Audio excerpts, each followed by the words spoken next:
Hello everyone, welcome to the channel. সকলোকে স্বাগতম জনাইছো মই অৰবিন্দ বৰা। আমি এগেইন আজি ডিএমইৰ পৰীক্ষাৰ বিষয়ে কথা পাতিম। এতিয়া আমি আহি যাওঁ আজি আমাৰ যেটো মেইন টপিক যে এক্সাম প্যাটাৰ্ন কেনেকুৱা হয় তাতে আৰু কাট অফক লৈ পেপাৰত কেনেকুৱা কোৱেশ্চন আহে, ল্যাঙ্গুৱেজ কি ল্যাঙ্গুৱেজত আহে, ঠিক আছে, সিলেবাস কি হ'ব পাৰে সেইখিনি কথা আমি চাওঁ। প্ৰথম কথা মই এক্সাম প্যাটাৰ্নৰ কথা কইলো, বহুতে হয়তো জানে, যদি কোনোবাই নাজানে তেতিয়াহ'লে মই কৈ দিওঁ যে এক্সামটো আপোনালোকৰ প্ৰথম হয় ৰিটেন এটা পৰীক্ষা, তাৰপিছত হয় আমাৰ এটা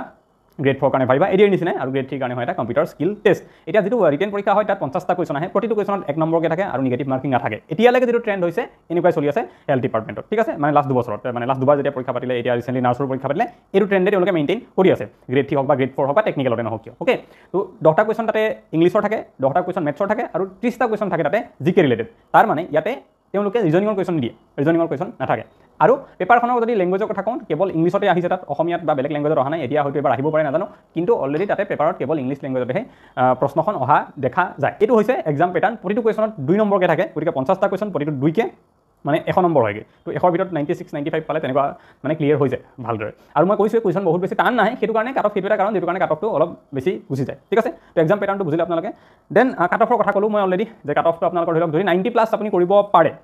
ঠিক আছে, মানে 45 তাতকৈ বেছি কোৱেশ্চন যদি শুদ্ধ কৰিব পাৰে তেতিয়াহ'লে এটা চান্স বহুতখিনি বাঢ়ি যায়, ৰিটেনটো কোৱালিফাই হৈ যায় তেতিয়া অবভিয়াছলি। ফাইনেল যদি পোৱাৰ চান্স থাকে, আপুনি 45তকৈ যিমান বেছি পাব, 46 47 48 যিমান বেছি পাব আপোনালোকে, সিমানেই বেছি আপোনাৰ ফাইনেল চিলেকশ্যন হোৱাৰ চান্স থাকিব। কিন্তু মোৰ হিচাপত জেনেৰেলৰ কাৰণে যদি আপুনি ৰিটেন কোৱালিফাই কৰিব হয়, 50টা ভিতৰত 45টা আপুনি কোৱেশ্চন কাৰেক্ট কৰিবই লাগিব। আৰু মই কৈ আছোঁ যে মই 48 কাৰেক্ট কৰি পেলাই যে পোৱা বুলি কৈছোঁ, মোৰ কাষ্টটো জেনেৰেল, ঠিক আছে, বহুতে অবিচি বুলি কয়, মানে মোৰ কথা যিটো বৰা অবিচি নহয়, মোৰ কাষ্ট জেনেৰেল, ঠিক আছে। এতিয়া নেক্সট কথাটো হ'ল যে আপোনালোকৰ সিলেবাছ, অবভিয়াছলি এক্সাম প্যাটাৰ্নৰ কথা গম পালে, আৰু ক'লো মই ৰিটেন এনেকুৱাকৈ হ'ব, তাৰপিছত স্কিল টেষ্ট হ'ব এডিৰ নিচিনা, ৰিটেনত কেনেকুৱা ধৰণৰ কিমানটা কোৱেশ্চন আহে, ক'ৰ পৰা কি আহে, টাইম কিমান থাকে, নিগেটিভ মাৰ্কিং নাথাকে, সকলোখিনি মই ক'লো, সেইটো বুজিলে আপোনালোকে। পেপাৰ আমি ডিছকাছ কৰিম সোনকালে ইয়াক লৈ পেলাই, তেতিয়া আপোনালোকে আৰু ভালকৈ গম পাব যে কেনেকুৱা ধৰণৰ কোৱেশ্চন আহে। এতিয়া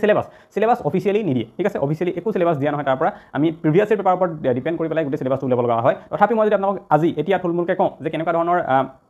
সিলেবাছ হ'ব, মেথছত মই আপোনালোকক ক'লো যে 50টা ভিতৰত 10টা কোৱেশ্চন মেথছৰ আহিব, তো মেথছত গোটেই টপিকখিনি চাই যাব লাগিব আপোনালোকে, এডিয়াৰি যিমান চাইছিলে, কাৰণ যিকোনো টপিকৰ পৰা মেথছত কোৱেশ্চন আহিব পাৰে। ইংলিছত যদি আমি কওঁ অলপমান সিলেবাছটো এটা বেলেগ হয়, ঠিক আছে, কালেক্টিভ নাউন এনেকুৱা টপিকক লৈ পেলাই, ওৱানত ছাবষ্টিটিউশ্যন সেইবিলাকক লৈ পেলাই আহে, বহুতবিলাক ফিল ইন দ্য ব্লেংকছ এনেকুৱা ধৰণৰ কুৱেশ্যনছবিলাক আহে। মই এগেইন কৈছোঁ আপোনালোকক, পেপাৰ যেতিয়া আমি ডিছকাছ কৰিম, পেপাৰ এনালাইজ কৰিম বা পেপাৰখন কৰিম প্ৰিভিয়াছ ইয়েৰ পেপাৰ, তেতিয়া আপোনালোকে আৰু ভালদৰে গম পাই যাব। মোৰ তাত পেপাৰ আছে, আপোনালোকে আমাৰ টেলিগ্ৰাম চেনেল আছে, ইয়াতে দিয়া জইন কৰিব পাৰে। এই টেলিগ্ৰাম চেনেল জইন কৰিলে তাতে মই পেপাৰকেইখন শ্বেয়াৰ কৰি দিম, ডিএমই ডিএছএছৰ এই ৰিচেণ্ট পেপাৰ, আৰু আজিৰ পৰা 3-4 বছৰ আগত 2019 চনতো পৰীক্ষা হৈছিলে, তাতেও পেপাৰ আছে, তেতিয়া 100টা কুৱেশ্যন অহা হৈছিলে, ঠিক আছে, 100টা আহিছিলে তেতিয়া, তাৰপিছত চেঞ্জ 50টা কৰিলে। মই সেয়া পেপাৰ আপোনালোকক দিম, আপোনালোকে চাব পাৰিব পেটাৰ্নটো কেনেকুৱা হয় ডিএমই ডিএছএছৰ পৰীক্ষা। Okay,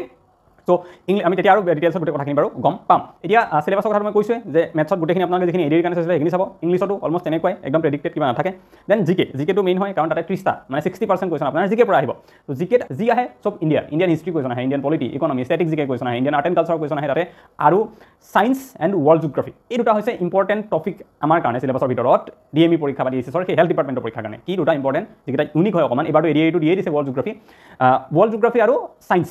related. ৱৰ্ল্ড জিঅ'গ্ৰাফীটো 3-4টা কুৱেশ্যন, মানে 30টাৰ ভিতৰত 3-4টা বুলি ক'লে বহুত হয়, সেইকাৰণে মই কৈছোঁ 3-4টা বুলি ক'লে বহুত। তো ইমানখিনি কুৱেশ্যন ৱৰ্ল্ড জিঅ'গ্ৰাফী আৰু ছায়েন্স ছেকশ্যনটোৰ পৰা আহে, যিখিনি ওপৰতো ভালকৈ মই প্ৰিপেৰেশ্যন কৰিছিলোঁ। ইংলিছৰ ওপৰত মই ভাল প্ৰিপেৰেশ্যন এটা কৰিছিলোঁ, ৱৰ্ল্ড জিঅ'গ্ৰাফী মই ভালদৰে চাইছিলোঁ, মোৰ নোটছ বনোৱা আছে, শ্বেয়াৰো কৰা আছে টেলিগ্ৰামত, লিংক মই হেণ্ড নোটছ, তথাপিও আৰু যিমান পাৰি গাইডেঞ্চ মোৰ ফালৰ পৰা মই আপোনালোকক কৰি দিম ইয়াক লৈ পেলাই। তো বৰ্তমান সময়ত সিলেবাছৰ বিষয়ে আমি এইখিনি কথাই পাতিলোঁ, ঠিক আছে, থুলমূলকৈ। লগতে কওঁ আপোনাৰ ডিগ্ৰী ষ্টাডিৰ পৰা যাতে কমন পৰিব পৰাকৈ আমি ডিএমই কাৰণেও এটা কোৰ্চ বনাইছোঁ, সেইটো বিষয়ে মই কৈ দিছোঁ, কেনেকৈ আপোনালোকে ডিএমই কোৰ্চটোত পাব, কি বস্তু থাকিব মই এবাৰ কৈ দিছোঁ। এইখন যিখন মাজৰ পোষ্টাৰখন আছে আমাৰ, এইটো অসমৰ স্বাস্থ্য বিভাগ বুলি লিখা, এইখন হৈছে আমাৰ ডিএমই এইটো কোৰ্চটো ৰিষ্টাডিত পাব। কেনেকৈ ল'ব লাগিব মই সেইটো কথাও কম অলপ পিছত, আপোনালোকক দেখাই দিম কেনেকৈ ল'ব লাগে। নেক্সট আপোনালোকে ইয়াতে গ'লে খুলিলে ইয়াতে বিভিন্নবিলাক টপিক দেখিছে আপোনালোকে, ৱৰ্ল্ড জিকে, Indian polity, Indian geography, Indian history, static জিকে, স্পৰ্টছ জিকে, ছায়েন্স জিকে, যিটো ইম্পৰ্টেণ্ট ডিএমই পৰীক্ষাৰ কাৰণে, টেকনিকেল নন টেকনিকেল আৰু গ্ৰেড 4 গোটেইকেইটাৰ কাৰণে ইম্পৰ্টেণ্ট হয়তো, ঠিক আছে। আৰু ৱৰ্ল্ড জিকে ভিতৰত যদি চাওঁ, ৱৰ্ল্ড জিঅ'গ্ৰাফী যিটো পাৰ্ট আছে বহুত ইম্পৰ্টেণ্ট, আপোনালোকে যদি চাই ৱৰ্ল্ড জিকেটো খোলে তেতিয়াহ'লে দেখিব ইয়াতে কণ্টিনেণ্টছ, কাণ্ট্ৰি কেপিটেল, ইউনিভাৰ্ছৰ কথা, আপোনালোকে reverse and mountains of the world, ইয়াত চব ৱৰ্ল্ড ৰিলেটেড পাব। কিয়? কাৰণ আপোনালোকৰ 30টা কুৱেশ্যন যে আহে ডিএমই বা ডিএছএছত জিকেৰ পৰা, তাৰে 7-8টা কুৱেশ্যনটো অকল ৱৰ্ল্ড জিঅ'গ্ৰাফী কুৱেশ্যন আহি যায়। ৱৰ্ল্ড জিঅ'গ্ৰাফী কুৱেশ্যন বহুত বেছি থাকে, সেইকাৰণে ইয়াতে ইনক্লুড কৰা হৈছে। এতিয়া জাষ্ট এইখিনি ইনক্লুড কৰা আছে, সময়ৰ লগে লগে আৰু বহুত ইনক্লুড কৰা হ'ব, ইয়াতে গৈ থাকিব, ইয়াতে 10টা-20টা টপিক বাঢ়ি যাব, তাৰ ভিতৰত 25টা-20টাকৈ কুৱেশ্যন থাকিব, মানে বহুত আপোনালোকে 5000 6000 এনেকুৱা ধৰণৰ কুৱেশ্যন ইয়াতে এড কৰা হ'ব। আপোনালোকে যদি খুলি চাই, যেনেকৈ ইয়াতে যদি কণ্টিনেণ্ট এণ্ড অ'চেন টপিক যদি খুলিছে, এনেকুৱা ধৰণে কুৱেশ্যন দেখিবলৈ পাব ইয়াতে, এইবিলাক কুৱেশ্যন আপোনালোকে দেখিবলৈ পাব ইয়াতে। গভীৰ হ্ৰদ কোনটো, তাৰপিছত যদি আপোনালোকে শুদ্ধ হয় এনচাৰটো, তেতিয়াহ'লে ক্লিক কৰিলে ইয়াতে লিম্পো পৰিবাৰখনৰ কথা লিখা আছে, পাই যাব এনেকৈ। নেক্সট আপোনালোকে এইবিলাক কুৱেশ্যন দেখিছে, বাবল মাণ্ডাপ যিটো ষ্টেট তাৰ বিষয়ে কোৱা, সেইটো কোৱা হয় গেট অফ টিয়াৰ্ছ বুলি। এইবিলাক এনেকুৱা ধৰণৰ কুৱেশ্যন বহুত কমন পৰীক্ষাত আহি থাকে, এনেকুৱা ধৰণৰ কুৱেশ্যন আমি দিম। যেনেকৈ এডিআৰিত বহুতখিনি কমন আহিছিলে ৰিষ্টাডিৰ পৰা, আজি যেনেকৈ পৰীক্ষাত আহিলে বহুতখিনি, ডিএমইটো 100% 20টাৰ ভিতৰত আপোনালোকে ধুনীয়াকৈ 10টা 12টা কুৱেশ্যন ইয়াৰ পৰাই ডাইৰেক্টলি পাব যদি পৰীক্ষা দি আমি ভালকৈ দিব বিচাৰিছে তেতিয়াহ'লে ৰিষ্টাডি এপটো ল'ব পাৰে ইয়াৰ উপৰিও আপোনালোকে এইবিলাক দেখা পাব বেলেগ বেলেগ টপিক অসম ৰিলেটেড টপিক কিছুমানো দিয়া আছে ইয়াতে অসমৰ বাৰু নাহে তথাপিও আমি এড কৰিছোঁ যদি আহি যায় বাই চান্স তেতিয়াহ'লে কি হ'ব সায়েন্সটো বহুত ইম্পৰ্টেণ্ট সায়েন্স সেকশ্যনটো সায়েন্সৰ পৰাও কুৱেশ্যন আহে 5টা 6টা কুৱেশ্যন সায়েন্স সেকশ্যনৰ পৰাও জিকে আহে ইয়াৰে তো যিহেতু DME DSSৰ পৰীক্ষা হয় হেল্থ ডিপাৰ্টমেণ্টৰ গতিকে আহে তাৰ কাৰণে ইয়াতে চাওক আপোনালোকৰ কুৱেশ্যনবিলাক দিয়া আছে প্লান্ট ডিজিজ হৰমন এইবিলাক হিউমেন ডিজিজক লৈ পেলাই কুৱেশ্যন বহুত আহি থাকে সেইবিলাক চব টপিক যিবিলাক ইম্পৰ্টেণ্ট হয় ইয়াতে ইনক্লুড কৰা আছে দেন আপোনালোকে ইংলিছ সেকশ্যনটো যদি আমি চাওঁ ইংলিছ সেকশ্যনত এইবিলাক কুৱেশ্যন দিয়া আছে 10টা কুৱেশ্যন ইংলিছৰ আহিব আৰু এইকেইটা যিকেইটা টপিক আছে ইয়াৰ পৰাই আহিব আপোনালোকে ওৱানৰ ছাবষ্টিটিউশ্যন এইবোৰ home of animal group of animal collective নাউনৰ পৰা 2-3টা কুৱেশ্যন আহি যাব এনেকৈ 10টা কুৱেশ্যন এইবিলাক টপিকৰ পৰাই ইংলিছত ডাইৰেক্ট ইয়াৰ পৰাই পাই যাবগৈ ইমান টেনশ্যন ল'ব নালাগে দেন মেথছৰো টপিক ইয়াতে দিয়া আছে ইনক্লুড কৰা আছে আপোনালোকে প্ৰেক্টিছ কৰিম বুলি কৰিলে ইয়াৰ পৰা কৰিব পাৰিব বহুত বেছি টান মেথছ নিদিয়ে অলপমান এই আজি যেনেকুৱা মেথছ আহিছে ইজি টাইপৰ মেথছ তেনেকুৱা নিচিনা মেথছে আপোনালোকক DMEত দিয়া দেখা যায় গতিকে এইখিনি আছিলে DME গোটেই কোৰ্ছটোৰ বিষয়ে আপোনালোকে যদি লয় বহুত কুৱেশ্যন ইয়াৰ পৰা কমন ডাইৰেক্ট কুৱেশ্যন পাই যাব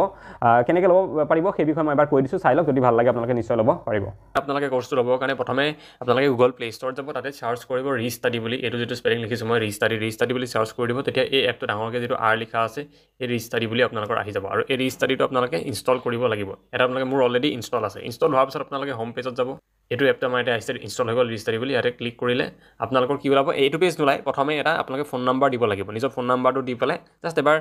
এটা OTP আহিব অট'মেটিক OTPটো ইয়াতে ভেৰিফাই হৈ যাব আপোনালোকে ভেৰিফাই কৰি দিলে এই পেজটো তাৰপিছত ওলাব জাষ্ট ফোন নাম্বাৰটো এবাৰ দি দিলে হ'ল তাতে গম পাব এইটো খুলিলে তাৰপিছত ইয়াতে মোৰ ফটো যে লগোৱা আছে এই 3খন শ্লাইড ইয়াতে আছে ঠিক আছে এখন আসাম পুলিচ এখন টেটৰ আৰু এইখন হৈছে অসম চৰকাৰ স্বাস্থ্য বিভাগ লিখা থকাখন এইখন DME কাৰণে ইয়াতে পাব গোটেই কোৰ্ছটো এইখন উলিয়াই ল'ব য'ত technical non technical grade for সকলোৰে বাবে হয় এই কোৰ্ছটো ইয়াতে আপোনালোকে ক্লিক কৰি দিব ইয়াতে ক্লিক কৰিলে এনেকৈ ওলাব যিবিলাক মই অলৰেডি দেখাইছিলোঁৱে গোটেই বস্তুবিলাক সেইখিনি ইয়াতে ওলাব আপোনালোকে ধৰি লওক প্ৰথম যিটো টপিক আছে ৱৰ্ল্ড জিকে তাতে দিলে আৰু ৱৰ্ল্ড জিকেৰ কেইটামান টপিক এতিয়া দিয়া আছে আৰু টপিক ইয়াতে এড হ'ব সময়ৰ লগত এড কৰি থকা হ'ব লাষ্টত যিটো টপিক আছে ধৰি লওক ৱৰ্ল্ড হিষ্ট্ৰী বুলিও ৱৰ্ল্ড হিষ্ট্ৰীত আপোনালোকে ধৰি লওক ক্লিক কৰি দিলে কিন্তু কুৱেশ্যন প্ৰেক্টিছ কৰিব নোৱাৰিব কিয় কাৰণ এইটো আপোনালোকে এতিয়ালৈকে বাই কৰা নাই বাই নাও বুলি অপশ্যন আহিছে ইয়াত আপোনালোকে বাই নাওত ক্লিক কৰি দিব বাই নাওত ক্লিক কৰাৰ লগে লগে প্ৰথম আছে আসাম পুলিচ পাছ নেক্সট আছে DME পাছ তো আপোনালোকে DME পাছটোত ক্লিক কৰিব এই যিটো আছে ন DME পাছ এটা চিলেক্ট প্লান কৰি দিব এণ্ড প্ৰচিড টু পে কৰি দিব এইটো কৰাৰ পিছত আকৌ আপোনালোকৰ প্ৰচিড টু পে'মেণ্ট বুলি আকৌ এবাৰ ওলাব আকৌ এবাৰ প্ৰচিড টু পে'মেণ্টত ক্লিক কৰি দিব তাৰপিছত আপোনালোকে কি কৰিব ইয়াতে গুগল পে' আৰু অপশ্যনছবিলাক ওলাব এতিয়া কেনেকৈ পে' কৰিব পাৰে ঠিক আছে আপোনালোকে গুগল পে'টো আহি গৈছে ইয়াতে পে' বুলি যদি কৰি দিয়ে তেতিয়াহ'লে আপোনালোকৰ গুগল পে'লৈকে আপোনালোকৰ পেজটো ওলাই যাবগৈ তো গুগল পে'লৈ ওলোৱাৰ পাছত আপোনালোকে গম পায় কেনেকৈ কৰিব লাগে এইখিনি তেনেধৰণে কৰি ল'ব আৰু আপোনালোকে কিবা যদি প্ৰব্লেম পায় পে'মেণ্ট কৰাৰ ক্ষেত্ৰত বা এপটো লোৱাৰ পিছত আপোনালোকৰ এনৰলমেণ্ট হোৱা নাই তেনেকুৱা যদি কিবা প্ৰব্লেম পায় তেতিয়াহ'লে এইটো নাম্বাৰ দিয়া আছে এই নাম্বাৰটোত এবাৰ হোৱাটছএপত মেছেজ কৰিব ফোন নকৰিব এবাৰ জাষ্ট মেছেজ এটা কৰি জনাই দিব প্ৰব্লেমটো আপোনালোকৰ কিবা থাকিলে ছল্ভ কৰি দিয়া হ'ব